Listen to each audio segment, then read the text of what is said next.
Hello, xin chào các bạn đã quay trở lại với review 5 phút. Ở cuối tập 3, sau khi bị hút vào trong xoáy nước, Trương Tiểu Phàm đã bắt gặp một cây pháp bảo. Thoạt nhìn giống như một cây gậy, vàng chẳng phải vàng, sắt chẳng phải sắt, hắc khí đằng đằng phả ra một luồng hung sát. Thế nhưng, Phệ huyết châu trong ngực hắn vậy mà như có lực hút, sau khi rơi ra ngoài, cư nhiên cùng cây gậy kia dung hợp, đồng thời máu tươi trên tay Tiểu Phàm bất giác bị hai vật này thôn phệ. Trương Tiểu Phàm khiếp hãi, chỉ muốn tránh hai vật quái đản kia càng xa càng tốt. Hắn dùng hết sức bò lên, nhưng chưa được một bước đã cảm thấy đầu óc quay cuồng, toàn thân vô lực trực tiếp ngất đi. Đến khi nghe tiếng gọi của Điền Linh Nhi, hắn tỉnh lại, phát hiện bàn tay mình vốn chảy rất nhiều máu, giờ đây hoàn toàn lành lặn, không chút vết xước gì. Lúc này, trước Thủ Tĩnh Đường, Điểm Bất Dịch đi đi lại, lông mày trùng xuống, trên mặt lộ rõ nét lo âu. Trời đã tối mịt mà Linh Nhi và Tiểu Phàm còn chưa thấy tung tích. Đúng lúc này thì tiếng chít chít vọng lại, Linh Nhi và Trương Tiểu Phàm đã về, trên vai hắn còn xuất hiện thêm một con khỉ xám. Sau khi giáo huấn cả hai một trận lên bờ xuống ruộng, Điểm Bất Dịch tức tối rời đi. Sau khi ở U Cốc quay về, lại qua nửa tháng, Trương Tiểu Phàm vào Thanh Vân Môn đã vừa tròn 3 năm, đồng thời đã kết thúc công cuộc chặt trúc. Thế nhưng gần đây cơ thể hắn suy yếu đến lạ. Bình thường kém đến đâu thì kém, hắn cũng có thể chặt gãy hai cây khát tiết trúc lớn. Nhưng nay chặt chẳng bao lâu là thở hổn hển, mồ hôi lạnh toát ra, nửa ngày còn lại không sao chặt nổi một cây trúc nào nữa. Thực ra điều này cũng khó trách, hôm đó trong U Cốc, Phệ huyết châu gần như đã hút đến một nửa tinh huyết của hắn, nếu không phải là cơ thể hắn xưa nay vẫn khỏe mạnh, chỉ e là sớm đã nằm liệt giường không dậy được rồi. Đỗ Tất Thư sau khi đột phá cảnh giới mới thì phải xuất sơn tu luyện, từ đó việc bếp núc giao cho Trương Tiểu Phàm. Hàng ngày hắn cùng con khỉ kia tất bật trong bếp, Điền Linh Nhi và Đại Hoàng cũng sớm tối ra vào, tựa hồ náo loạn vô cùng vui vẻ.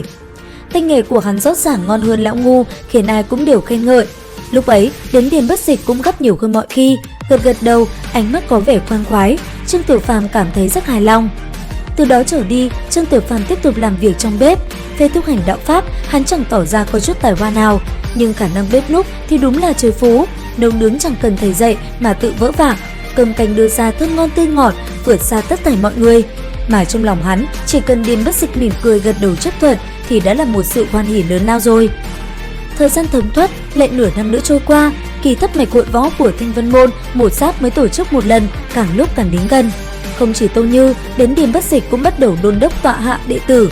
Mọi người chuyên tâm tu đạo, chẳng ai làm ruộng đến Trương Tiểu Phàm. Nói chung, mọi người đối với hắn cũng chẳng gửi gắm chút kỳ vọng nào. Thời gian này, con khỉ xám mang từ U Cốc về đã ở cùng với hắn được nửa năm, người và khỉ rất thân thiết. Trương Tiểu Phàm cũng đã tìm cho nó một cái tên, gọi là Tiểu Hôi. Sáng hôm ấy, tiếng chim lảnh lót trong trẻo, tại Thủ Tĩnh Đường, Điền Bất Dịch và Tô Như ngồi ghế trên, các đệ tử đều sắp hàng hai bên. Ở giữa nhiều hơn một người xuất hiện, cũng chính là Lâm Kinh Vũ và Tề Hạo đang hướng về Điền Bất Dịch làm lễ. Trương Tiểu Phàm sắp chót trong hàng đệ tử, nhìn Lâm Kinh Vũ đang đứng giữa sảnh, có chút chạnh lòng. Bao năm không gặp, Kinh Vũ đã vượt xa hắn, trở thành một trong những đệ tử xuất chúng của Thanh Vân Môn. Lúc này, Thương Tùng chân nhân được sự ủy thác của trưởng môn Đạo Huyền chân nhân bắt đầu chuẩn bị mọi việc cho kỳ đại thí thất mạch hội võ 2 năm tới. Việc có chút ít thay đổi nên đặc biệt lệnh cho Tề Hạo và Lâm Kinh Vũ cùng đến trước thông báo. Điền Bất Dịch hừ một tiếng, nhìn lướt Lâm Kinh Vũ một lượt từ đầu tới chân, thầm than: lão ấy cố ý muốn thị uy với ta đây. Thất mạch hội võ hàng năm, mỗi chi phái trong đều cử ra 4 người. Riêng chi phái chính là Tông Thiên Phong lại đưa thêm 4 người nữa, tổng cộng là 32, rồi rút thăm cặp đấu, người chiến thắng cuối cùng sẽ được các vị sư trưởng quan tâm bồi dưỡng. Nhưng mà năm nay, số lượng đệ tử đã tăng, vì vậy mỗi chi sẽ cử ra 7 người để tạo thêm cơ hội cho tất cả đệ tử cạnh tranh. Vừa vặn, Trương Tiểu Phàm nhận về vớt tham gia đại hội tỷ thí lần này. Đến đây thì cũng hết tập 4 Chu Tiên. Liệu rằng Trương Tiểu Phàm sẽ chuẩn bị như thế nào để tiến vào đại hội? Cùng theo dõi kênh để biết thêm chi tiết nha. Video đến đây là hết rồi. Xin chào và hẹn gặp lại các bạn ở những video tiếp theo.